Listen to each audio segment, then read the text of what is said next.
There are a lot of trends, for example, electrification trends, electromobility, integration of renewable energies, which put pressure on the existing grids, distribution grids today.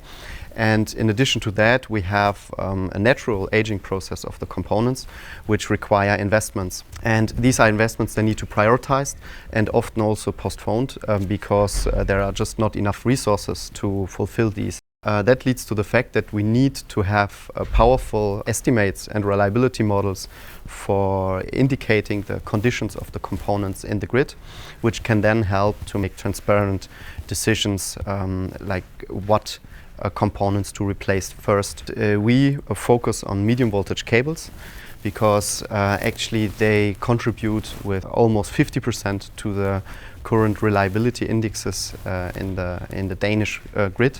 We are using machine learning techniques to build these reliability models and to identify which cables age the most and should be replaced first. We collected a lot of data and from different sources. One are the failures from the cables, which is collected in a database called ELFAS from Green Power Denmark, but also asset data from the DSOs, so from different stakeholders, and external features such as weather data, but also digging activities, which can play a role for the aging of the medium voltage cables. So there are a lot of different possible applications for such a reliability model based on machine learning and integrated into existing models such as the CNAM model, a model used in regulation in the UK.